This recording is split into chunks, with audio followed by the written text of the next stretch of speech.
The block party on Maplewood Circle in Colorado Springs was in full swing at 4:47 in the afternoon on a Saturday in May when I pulled my dusty government sedan into the driveway of the house I had not seen in 8 months.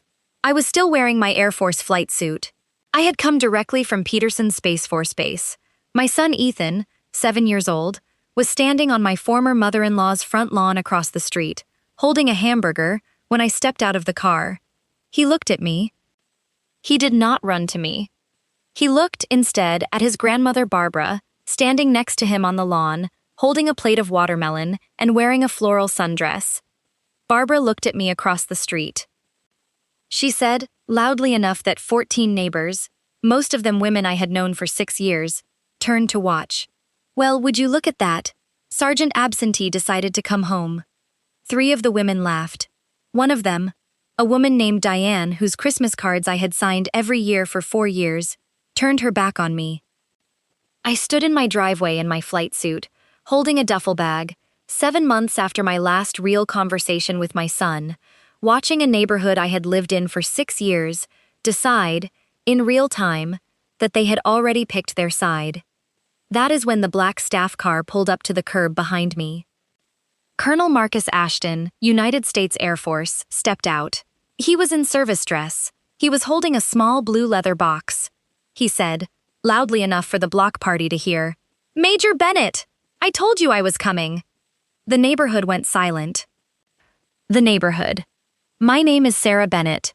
I am 37 years old. I am a major in the United States Air Force. I am, at the time of this story, a senior intelligence officer assigned to the Space Delta II unit at Peterson Space Force Base in Colorado Springs, Colorado. I have served in the Air Force for 14 years. I have a son. His name is Ethan. He is 7 years old.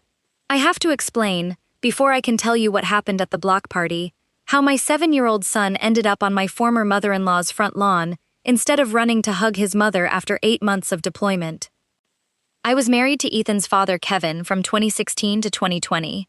Kevin is 39. He is a civilian software engineer at a defense contractor in Colorado Springs.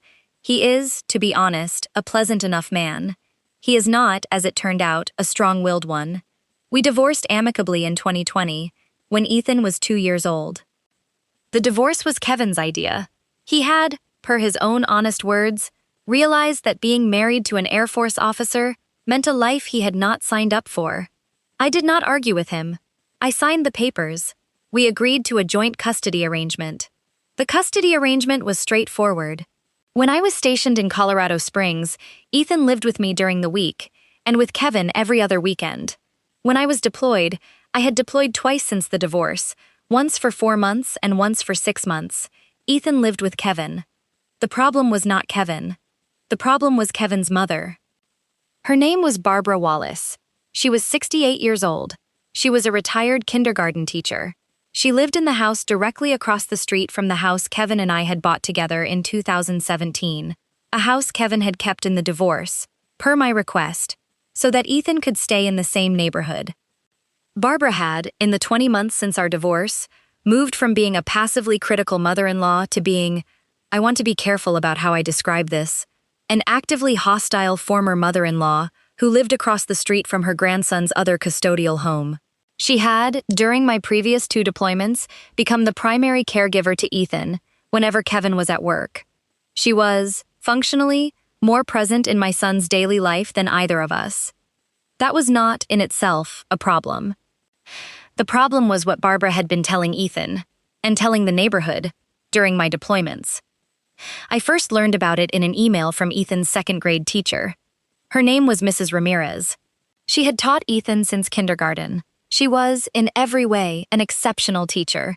In February, approximately 3 months into my current 8-month deployment to a classified overseas location, she sent me an email through the Air Force's Family Support Liaison Network. The email said, "Major Bennett, I wanted to reach out to you privately about something Ethan said in class today. During a discussion about family, Ethan told the class that his mother chose the Army over him, and that his grandmother is his real mom. I want to be very clear. I am not sharing this to alarm you. But I have been teaching for 23 years, and I know when a child is repeating something an adult has said to them. Please contact me when you are able. Anna Ramirez. I read that email at 3:14 a.m. local time in a small operations center at a base I cannot name. I put my head down on my desk for approximately 11 minutes. Then I stood up, walked to the base's chapel, because it was the only quiet place available at 3:14 a.m., and I sat in the back pew, and I cried for the second time in 8 months. I could not, at that moment, do anything about what Barbara was telling my son. I was 5,000 miles away. I could not fly home. I could not confront Barbara. I could not sit down with Ethan and explain to him that his mother had not chosen the army over him.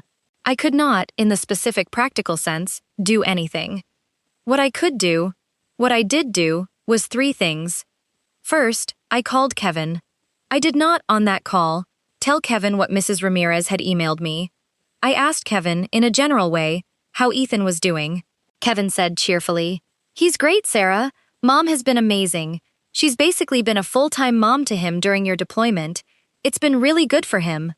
I said, "Kevin, has Ethan been asking about me?" Kevin paused. Kevin said, "He asks sometimes. Mom is really good at redirecting him." I did not, on that call, respond to that phrase. Second, I called Mrs. Ramirez back. I asked her, in careful detail, what specifically Ethan had said, in what context, and how many times over the school year she had observed similar statements. She told me. I asked her if she would be willing to document her observations in writing, in case they were ever relevant to a legal proceeding. She said she would. Third, I called my commanding officer. His name was Colonel Marcus Ashton. He was 52 years old. He had been my direct commanding officer for 11 years. He was, I need you to remember this, the man who would later step out of a black staff car in front of my house on Maplewood Circle in Colorado Springs at 4:47 p.m. on a Saturday in May. I told Colonel Ashton what Mrs. Ramirez had told me. I told him what I was worried Barbara was going to do next. Colonel Ashton listened. He did not interrupt. When I was finished, he said, "Major Bennett, I want you to focus on the mission. You are approximately 5 months from redeployment. I need you at full operational capacity for the remainder of this deployment. Do you understand what I am telling you?" I said, "Oh, Colonel, yes, sir." He said, "Major, second. I want you to know that I heard what you told me. I heard every part of it. I do not need you to worry about what your former mother-in-law is doing in Colorado Springs during your remaining 5 months here. I am going to think about that problem, and I am going to tell you what I decide when the time is appropriate. Do you trust me?" I said, "Colonel, I trust you," he said. "Good. Now get back to work." I hung up. I did not know until 8 weeks later what Colonel Ashton had decided. I did not know until 4:47 p.m. on a Saturday in May why he had told me to trust him. The block party. I want to tell you about the neighborhood, because you cannot understand the block party without understanding Maplewood Circle. Maplewood Circle is a cul-de-sac of 11 single-family homes in the Rockrimmon neighborhood of northwest Colorado Springs. The homes were built in the mid-1990s. They are, per the Colorado Springs real estate market, currently valued at approximately $650,000 to $825,000 each. The neighborhood is majority white, majority married couple, majority professional class. Most of the fathers work at defense contractors, the Air Force Academy, or Peterson Space Force Base. Most of the mothers either stay home or work part-time. Kevin and I had bought the house at 4247 Maplewood Circle in 2017. Ethan was born in 2018. Barbara had, 3 months after Ethan's birth, sold her larger house in Denver and bought the house directly across the street from us, at 4248 Maplewood Circle, specifically so that she could be close to her grandson. Barbara had, in the 7 years since, become the unofficial social hub of Maplewood Circle. She hosted Christmas cookie exchanges, she organized the annual block party, she ran the neighborhood email chain, she knew every marriage, every job change, every school issue, every divorce, every remodel, and every landscaping choice on the street. She was, in the specific way that some older women with too much time and too much authority become, the informal queen of the cul-de-sac. I was, in Barbara's specific taxonomy of the neighborhood, the woman who had put her career ahead of her family. That phrase was, per what Mrs. Ramirez later confirmed to me in writing, the specific phrase Barbara had used repeatedly at neighborhood coffee mornings for approximately 18 months. The annual Maplewood Circle block party was held every year on the second Saturday in May. It had been Barbara's event since 2019. Every household on the cul-de-sac attended. There was grilling, there were kids, there was music, there was a raffle, there was a small speech from the neighborhood association president. I had, in my 8 months of deployment, forgotten about the block party entirely. I had not, per my carefully coordinated redeployment schedule with Colonel Ashton, planned to arrive home on the day of the block party. My original redeployment date had been Monday, May 12th. Colonel Ashton had, 3 weeks before my scheduled return, called me and asked me if I would be willing to fly home 2 days early, on Saturday, May 10th, so that he could personally accompany me on my first afternoon back in Colorado. I had said yes. I had not asked him why. I had trusted him. I want to describe what I saw when I pulled onto Maplewood Circle at 4:47 p.m. on Saturday, May 10th. The cul-de-sac was closed to through traffic. 2 large tables were set up in the center of the circle. There was a barbecue grill going. Approximately 35 adults were standing on the lawns and driveways of the 11 houses, holding paper plates and plastic cups. Approximately 20 children were playing in the driveways and on the small patch of common lawn in the center of the cul-de-sac. My son Ethan was standing on Barbara's front lawn. He was 7 years old. He was wearing a small blue polo shirt that Barbara had, per what I could see from 30 feet away. Obviously bought for him. It was not a shirt I had ever seen. He was holding a hamburger on a paper plate. He was standing 3 feet away from Barbara, who was in her floral sundress, holding a plate of watermelon. I stepped out of my car. I was still wearing my Air Force flight suit, the standard olive drab flight suit worn by Air Force officers in operational roles. I had my duffel bag. I had my sunglasses on. I looked. At 4:47 p.m., after a 14-hour transatlantic flight, exactly like a woman who had come directly from a deployment to a block party. Ethan saw me. He did not run to me. He looked, first, at Barbara. Barbara looked at me. Then Barbara said, loudly enough that the entire block party heard, "Well, would you look at that? Sergeant Absentee decided to come home." Diane, a woman I had known for 6 years, whose Christmas cards I had signed every year, whose daughter had had 6 sleepovers at my house before my divorce, turned her back on me. A woman named Rebecca, who lived at 4245 and whose husband was an Air Force civilian employee, glanced at me and then, very deliberately, said something to the woman next to her that made both of them laugh.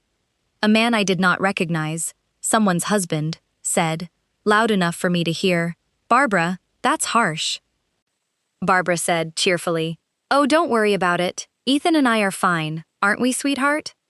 Ethan did not answer. He looked at his hamburger. I want to describe what I felt in that moment, because it matters. I did not, in that moment, feel angry. I felt the specific hollow feeling that a mother feels when she realizes that her 7-year-old son does not know, in that moment, whether it is safe for him to acknowledge her. I set my duffel bag down on the driveway. I stood in my flight suit at 4:47 p.m. on the second Saturday in May. And behind me, at that exact moment, a black staff car with a small Air Force officer's flag on the front fender pulled up to the curb of 4247 Maplewood Circle. The driver's side door opened. Colonel Marcus Ashton stepped out. He was in Air Force service dress, the specific dark blue formal uniform worn for ceremonial occasions. His hat was under his left arm. His right hand was holding a small blue leather box. He looked at the block party. He looked at me. He looked at the woman in the floral sundress standing across the street. Then he said, loudly enough that the entire block party heard, "Major Bennett, I told you I was coming." I turned. I said, "Colonel, I did not know you were coming today." He said, "Major, I know you didn't. I asked your unit commander not to tell you. I wanted you to arrive first." He walked up my driveway. He stopped 6 feet away from me. He said, "Major Bennett, I would like your permission to conduct a public ceremony on your property in the next 4 minutes. I would like this ceremony to be witnessed by every person present at this gathering. Do I have your permission?" I said, "Colonel, yes, sir." He said, "Major, come to attention." I came to attention. Colonel Marcus Ashton opened the small blue leather box. Inside was an Air Force Meritorious Service Medal. The medal and the neighborhood. I want to describe what happened next in careful detail, because it is the entire reason this story exists. Colonel Ashton, holding the blue leather box in his left hand, reached into the interior pocket of his service dress jacket and removed a folded piece of paper. He unfolded it. He handed the leather box to a young airman who had, at that moment, gotten out of the passenger side of the staff car, a young senior airman named Rodriguez who had, per Colonel Ashton's later explanation, driven the colonel out from Peterson specifically to serve as the ceremonial aide. Colonel Ashton held the paper up. He looked at the assembled block party.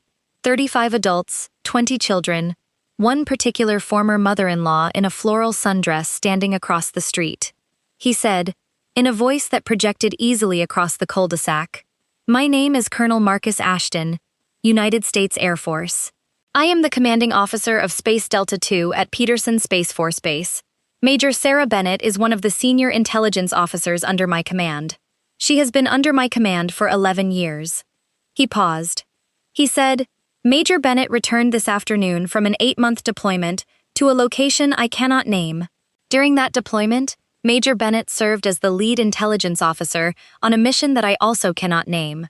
I can tell you that the mission was classified at a level that only 3 people at this event, other than Major Bennett and myself, would have the clearance to be briefed on. Barbara Wallace, standing across the street on her front lawn, had gone very still. Colonel Ashton continued, I can also tell you the following. Major Bennett's work on this mission directly contributed to protecting American service members currently deployed in a specific region. Her intelligence products directly informed the operational decisions of a combatant commander. The mission she led is, per the classified after-action review, one of the most successful intelligence operations conducted by U.S. Space Force personnel in the last calendar year. That review, incidentally, was completed 3 weeks ago at the Pentagon. He looked down at the paper. He said, I am now going to read the citation for the medal being awarded to Major Bennett today. He read, The Meritorious Service Medal is presented to Major Sarah Elizabeth Bennett, United States Air Force, for exceptionally meritorious service, in a position of great responsibility, from September 15th to May 8th, in an overseas operational environment. Major Bennett's superior leadership, technical expertise, and unwavering dedication resulted in the successful completion of a critical national security mission. Her contributions directly enhanced the protection of United States forces and allied partners in the operational area. Major Bennett's exemplary performance reflects great credit upon herself, the United States Space Force, and the Department of the Air Force. He lowered the paper.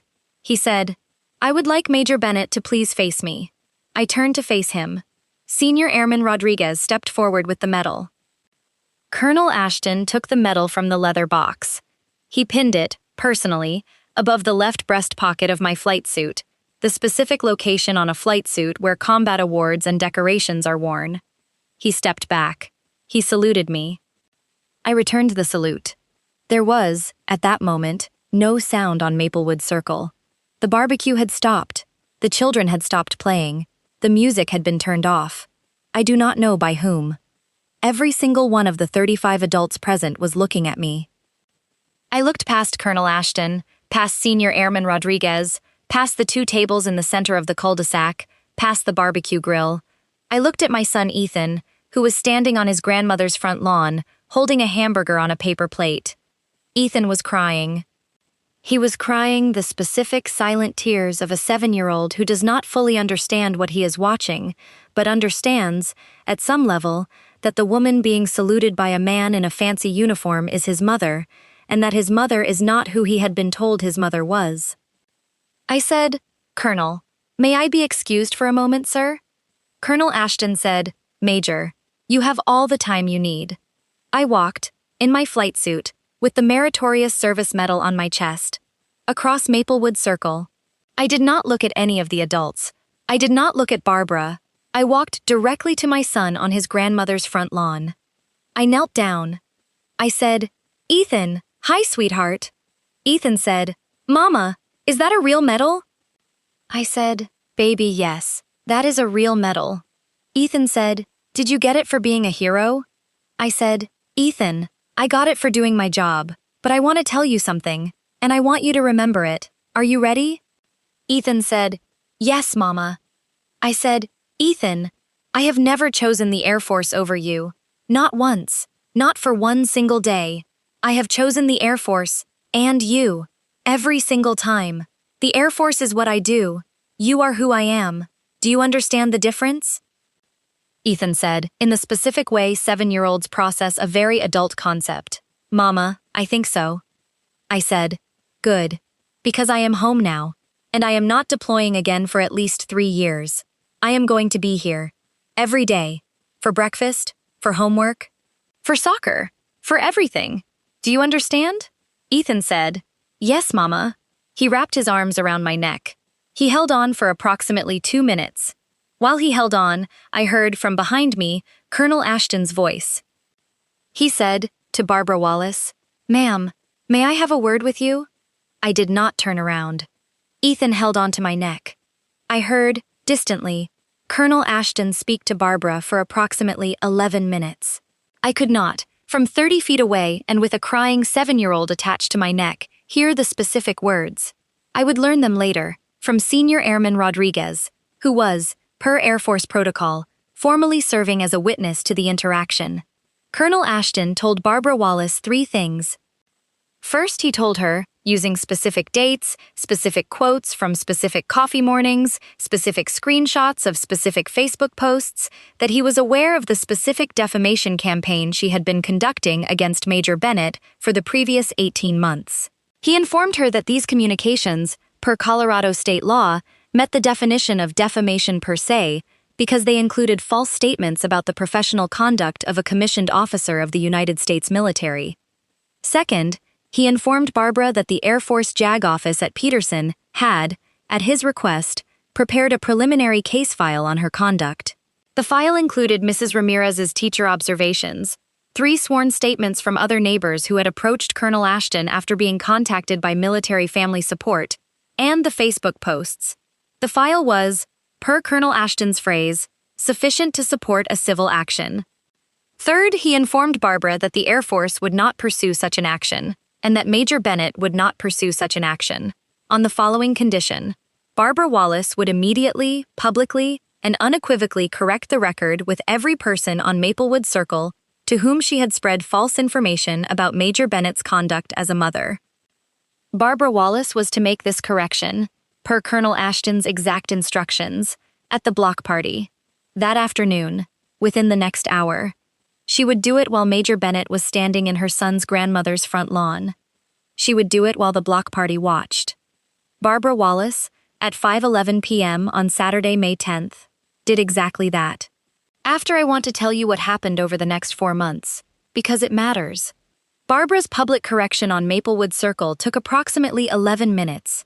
She did not, per what I heard from where I was still kneeling with Ethan, use the words, "I lied." She used, instead, the phrase, repeated 4 times over the 11 minutes, "I was mistaken about Sarah's service, and I said things that were not true." She named each specific claim she had made. She corrected each one.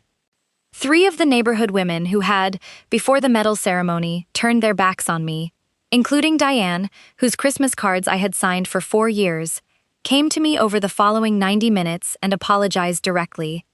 Diane cried. I did not, at that moment, forgive her. I did not, at that moment, know how to forgive her. I told her, in the specific words Colonel Ashton had told me to use if I was unsure what to say, "Diane, thank you for your apology. I will consider it." Diane nodded. She left. I want to tell you what happened with Barbara. Barbara Wallace did not, in the 4 months since the block party, attempt to contact me directly. She did not, per Kevin, attempt to see Ethan during my custodial weeks. She did not, per what I have heard through neighbors, host the annual Christmas cookie exchange in December, the first time in 7 years. She did, on the 2nd Sunday of June, mail me a letter. The letter was 4 pages long. It was written in her school teacher's careful handwriting. I read the first paragraph. I put the letter in a drawer in my bedroom. I have not read the rest. Kevin, my ex-husband, sent me a text on the Monday after the block party. It said, "Sarah, I'm sorry. I should have known what she was doing. I didn't. I'm going to fix it, Kay. Kevin did, in the 4 months since, fix it. He sat down with Ethan 3 separate times to correct specific things Ethan had been told. He revised our custody arrangement so that Ethan spends significantly less time at Barbara's house. He, for the first time in 7 years, told his mother, so what he explained to me at a coffee meeting in July, that her role in Ethan's life is going to look different going forward. Ethan is, at the time I am telling you this story, 4 months into a very different second grade year. His teacher, Mrs. Ramirez, has, per her most recent email to me, observed that Ethan seems settled in a way I have not seen from him in about a year and a half.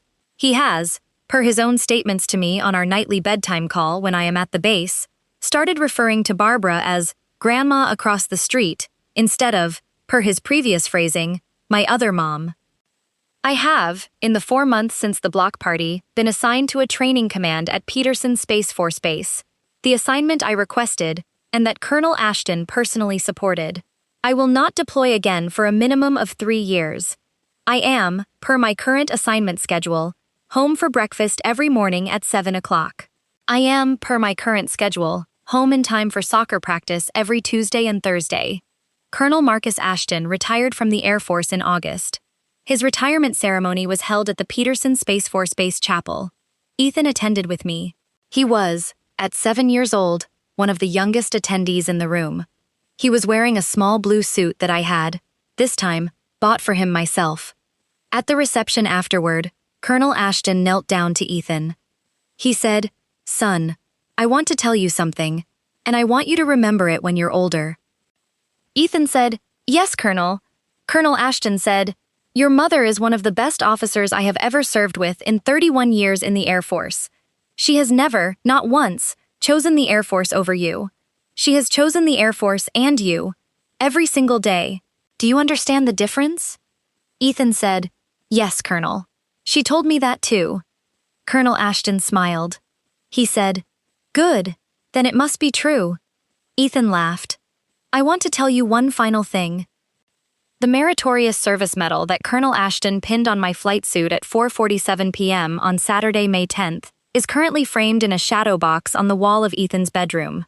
He asked, in July, if he could have it in his room instead of mine. I said yes. He hung it above his bed himself. Every morning, when I go into his room to wake him up for school, I see it. It is the first thing my son sees in the morning, and the last thing he sees at night. He has told me, twice, that he wants to be a colonel when he grows up. I have told him, both times, that he can be whatever he wants to be. He has told me, both times, that he wants to be a colonel who tells the truth about mothers. If you have ever been the mother, or the daughter, or the sister, who was defined by someone else's story before you had a chance to tell your own, I want you to leave one word in the comments below. Just one word. The name of the person who was telling that story about you, or the name of the person who finally corrected the record.